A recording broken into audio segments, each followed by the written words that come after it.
এক কাপ মুড়ি আর এক কাপ গুঁড়ো দুধ দিয়ে মজাদার লোভনীয় স্বাদের এই মিষ্টি রেসিপি খুবই সহজে তৈরি করা যায়।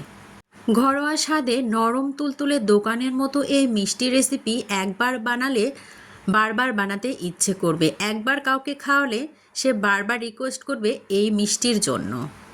এতটাই নরম তুলতুলে আর এতটাই স্বাদ হয় এই ঘরোয়া মিষ্টি রেসিপিটি। হ্যালো এভরিওয়ান, আসসালামু আলাইকুম। আরজুস কিচেন 93 চ্যানেলে সকলকে স্বাগত জানাচ্ছি। আজকে সহজ উপায়ে আমি এই মিষ্টি রেসিপিটি আপনাদের শেয়ার করব। আশা করি আপনাদের খুবই ভালো লাগবে। ভিডিওটি জুড়ে থাকার অনুরোধ রইল। আমি এখানে প্রথমেই এক বাটি মুড়ি নিয়েছি, আর মুড়িটা যখন ব্লেন্ড করব তখন কিন্তু একটু কমে যাবে, আর এই জন্যই আমি কিন্তু একটু বেশি মুড়ি নিয়েছি। আর এখানে আমি মুড়ি ব্লেন্ড করে এক কাপ মুড়ি ব্যবহার করব, আর সেজন্য আমি একটা ব্লেন্ডার জার নিয়ে ভালোভাবে আমি ব্লেন্ড করে নেব। মুড়ি দিয়ে যে এত সুন্দর একটা মিষ্টি রেসিপি তৈরি করা যায়, না দেখলে না বানালে কিন্তু আপনারা বিশ্বাসই করবেন না। এখানে আমি একটা ছাকনার সাহায্যে আমি এগুলোকে চেলে নেব, মুড়িগুলো যাতে দানা দানা না থাকে। ভালোভাবে চেলে নিয়ে যে অবশিষ্ট দানা দানা থাকবে সেগুলোকে আমি ফেলে দেব। এখানে আমি একটা মেজারমেন্ট কাপ দিয়ে মেপে নেব এক কাপ মুড়ির গুঁড়ো।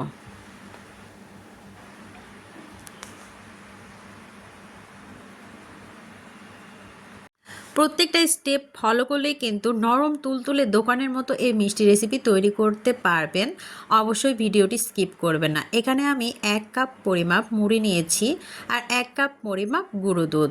এখানে আমি দিয়ে দিচ্ছি স্বাদ মতো লবণ, আর এখানে দিয়ে দেব আমি বেকিং পাউডার 1 চিমটি আর বেকিং সোডা 1 চিমটি, আর এখানে 2 টেবিল চামচ আমি ঘি দিয়েছি। দিয়ে ভালোভাবে এখন এগুলোকে সমস্ত উপকরণগুলোকে মেখে নেব। মেখে নিয়ে যখন একটু দলাভাব চলে আসবে হাতে, তখনই কিন্তু আমার এই মিশ্রণটি রেডি হয়ে যাবে। এখন আমি একটা ডিম ভেঙে নেব। ডিম ভেঙে নিয়ে একটু ফেটিয়ে নিয়ে আমি গুঁড়ো দুধ আর মুড়ির ভেতর দিয়ে ভালোভাবে ডো তৈরি করে নেব। সমস্ত ডিমগুলো আমি দিয়ে দিলাম আর দিয়ে ভালোভাবে মেখে নিচ্ছি। তবে একটা ডিমে আমার এটা তৈরি হয়নি, আরও একটি ডিম আমি এখানে ব্যবহার করেছি। আমার মিশ্রণটি একটু বেশি হয়ে গিয়েছিল, আর ডিমের পরিমাণটা একটু বেশি লাগবে। এখানে আমি আরও একটা ডিম ভেঙে দিয়ে ভালোভাবে ডো তৈরি করে নিচ্ছি। দেখতে হবে যাতে একেবারে পাতলা না হয়ে যায়, একটু টাইট ডো তৈরি করে নিতে হবে। আর সবশেষে দিয়ে দিচ্ছি কালো এলাচ, সাদা এলাচের গুঁড়ো দিয়ে ভালোভাবে সমস্ত উপকরণগুলোকে মেখে একটা ভালো ডো তৈরি করে নিতে হবে। আর 10 মিনিটের জন্য আমি ঢাকনা দিয়ে ঢেকে রাখলাম। এরপরে আমি ঢাকনা উঠিয়ে আবারও ভালোভাবে মথে নেব। মথে নিয়ে আমি এগুলো মিষ্টির শেপ দিয়ে নেব। ছোট ছোট বেবি সুইট বল তৈরি করে নেব। খেতে কিন্তু একদমই দোকানের মতো না, আপনারা তৈরি করলে বুঝতেই পারবেন না যে এতটা সুস্বাদু হয় এই মুড়ি দিয়ে সুইট বল রেসিপিটি। দেখুন আমি হাতের সাহায্যে ভালোভাবে বলগুলো তৈরি করে নিচ্ছি।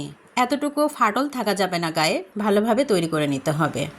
বেবি সুইট বল রেসিপিগুলো তৈরি হয়ে গিয়েছে, আমি এগুলোকে ভেজে নেব। আর ফ্রাই প্যানে আমি তেলটা গরম করতে দিয়েছি। অলরেডি তেলটা হালকা গরম হয়েছে, আঙুল ডুবানো যাবে এরকম। এখন আমি মিষ্টিগুলো তেলের উপরে ভালোভাবে ভেজে নেব। আর 3 রকম করে আমি এই মিষ্টিগুলো ভেজে নেব। সবগুলো আমি ঢেলে দিচ্ছি, দিয়ে হালকা তাপে কিন্তু 20 মিনিটের মতো আমি ফ্রাই করব। বেশি কিন্তু তাপ দিয়ে মিষ্টিগুলো ফ্রাই করা যাবে না। হালকা তাপ দিয়ে 20 মিনিটের মতো রেখে তারপরে যখন একটু ফুলে যাবে, উপরে উঠে আসবে মিষ্টিগুলো তেলের উপরে, তখনই কিন্তু একটু ফ্লেমটা বাড়িয়ে দিতে হবে। আশা করি আপনারা বুঝতে পেরেছেন। আপনাদের বুঝে নেওয়ার সুবিধার্থে আমি একটু সময় নিয়ে আপনাদেরকে দেখিয়ে দিচ্ছি। দেখুন একটু হালকা হালকা ফেনা উঠছে, এরকমভাবে কিন্তু 20 মিনিটের মতো রেখে দিতে হবে। তাহলে কিন্তু মিষ্টির ভেতর পর্যন্ত রস পৌঁছানোর জন্য এভাবে তেলে কিন্তু ভেজে নিতে হবে। এভাবে যখন ফেনা ফেনা উপরে উঠে আসবে এবং ওপরে তেলের উপরে ভেসে যাবে, তখনই কিন্তু মিষ্টিটা রেডি হয়ে যাবে। দেখুন হালকা কিন্তু ফুলে উঠেছে, দেখতে পাচ্ছেন। এভাবে আমি নেড়ে চেড়ে ভেজে নিচ্ছি। হালকা ফ্রাই করে নেওয়ার পরে কিন্তু আমি কিছুটা মিষ্টি এখান থেকে উঠিয়ে নেব। ভেতর পর্যন্ত কিন্তু পৌঁছে এটা কিন্তু রেডি হয়ে গিয়েছে। আমি কিছুটা উঠিয়ে নিচ্ছি। কিছুটা উঠিয়ে নেওয়ার পরে আমি যেগুলো বাকি মিষ্টিগুলো আছে এগুলো কিন্তু আরও একটু বেশি ফ্রাই করে লাল লাল করে আমি আরও একবার উঠিয়ে নেব। ঠিক এরকম যখন হবে তখনই কিন্তু আমি আরেকটু উঠিয়ে নিচ্ছি। এভাবে আমি 3 স্টেপে উঠিয়ে নেব, তাহলে কিন্তু কালারফুল বেবি সুইট মিষ্টি একদমই সেম হয়ে যাবে দোকানের মতোই। 1-2 বার আমি উঠিয়ে নিয়েছি। যেগুলো অবশিষ্ট আছে এগুলোকে আমি একদম লাল লাল করে ভেজে নিচ্ছি। দেখুন কতটা সুন্দর কালার চলে এসেছে। এখন আমি এগুলোকে সম্পূর্ণ উঠিয়ে নিয়ে দেখিয়ে দিচ্ছি কতটা লোভনীয় হয়েছে। সমস্ত মিষ্টিগুলো আমার ভেজে নেওয়া হয়ে গিয়েছে। দেখুন কতটা লোভনীয় হয়েছে। এখন আমি এটা এক সাইডে রেখে এখন চিনির শিরা তৈরি করে নেব। দেখুন আমি 3 স্টেপে কিন্তু এগুলোকে ভেজে নিয়েছি। দেখতে কিন্তু খুবই কালারফুল লাগছে। এখন আমি একটা ফ্রাই প্যান চুলায় বসিয়ে দিয়েছি, আর এখানে আমি চিনি দিয়ে দেব 1.5 কাপ পরিমাপ, আর পানি দিয়ে দেব আমি 2 কাপ পরিমাপ। মেজারমেন্টগুলো আপনারা একদম ভালোভাবে দেওয়ার চেষ্টা করবেন, তাহলে কিন্তু মিষ্টি একদমই পারফেক্ট হবে। দিয়ে দিচ্ছি আরও 1 কাপ পানি। এরপরে দিয়ে দিচ্ছি দারুচিনি, এলাচ। মিষ্টির শিরার জন্য এটা আঠালো আঠালো করার কোনো প্রয়োজন নাই। এখানে চিনিটা যখন গলে যাবে তখনই কিন্তু এটা রেডি হয়ে যাবে। একদম পাতলা পাতলাই করে কিন্তু এটা রেখে দিতে হবে। এর বলকের উপরে কিন্তু আমি যে মিষ্টি ভেজে রেখেছিলাম সেগুলো কিন্তু আমি এখানে ছেড়ে দেব। আমার পানিটা রেডি হয়ে গিয়েছে। আমি এখন মিষ্টিগুলো এই বলকের উপরে ছেড়ে দিচ্ছি। একদমই নরম তুলতুলে হয়, খেতে কিন্তু সুস্বাদু। এই মিষ্টিগুলো খুবই ভালো লাগে, আপনারাও বাসায় ট্রাই করবেন। ঢাকনা দিয়ে ঢেকে ঢেকে একটু নাড়াচাড়া করে করে আমি 20 মিনিটের মতো জাল করে নেব। জাল করে নিলে অতি দ্রুত মিষ্টির ভেতরে রস পৌঁছে যায়। এটা সারা রাত রাখার কোনো প্রয়োজন হয় না। আপনারা রেখে দিতে পারেন, তাহলে কিন্তু এটা আরও নরম তুলতুলে হবে। আমি ভিডিও বানানোর ক্ষেত্রে আমি 20 মিনিটের মতো জাল করে নিয়ে এরপরে আমি পরিবেশন করে দেখিয়েছি। আবারও ঢাকনা দিয়ে ঢেকে আমি রেখে দেব কিছুক্ষণ। আবারও আমি একটু নেড়ে চেড়ে এটা রেডি করে নিচ্ছি। দেখুন কতটা লোভনীয় হয়েছে, একদম পারফেক্ট।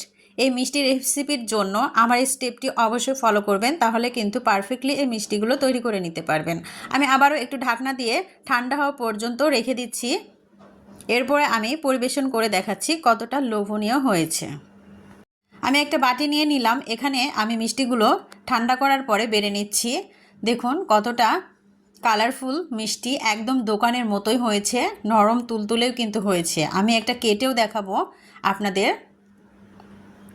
কেমন লাগলো আমার এই রেসিপিটি অবশ্যই কমেন্ট বক্সে জানাতে ভুলবেন না। যারা নতুন বন্ধুরা আমার এই চ্যানেলে চলে এসেছেন অলরেডি, অবশ্যই চ্যানেলটি সাবস্ক্রাইব করে দিয়ে পাশে থাকা বেল নোটিফিকেশন অল করে রাখবেন, তাহলে আমার নিত্য নতুন ইউনিক রেসিপিগুলো পৌঁছে যাবে আপনাদের কাছে। আর সময় সুযোগ বুঝে ভিডিওটি দেখে নিতে পারবেন। আর বেশি ভালো লেগে থাকলে অবশ্যই ফ্রেন্ডস অ্যান্ড ফ্যামিলির সঙ্গে শেয়ার করে দিতে পারেন। আমার একটি ফেসবুক পেজ আছে, অবশ্যই ফেসবুক পেজ থেকেও আপনারা দেখে নিতে পারেন এবং পেজটি ফলো দিয়ে রাখবেন।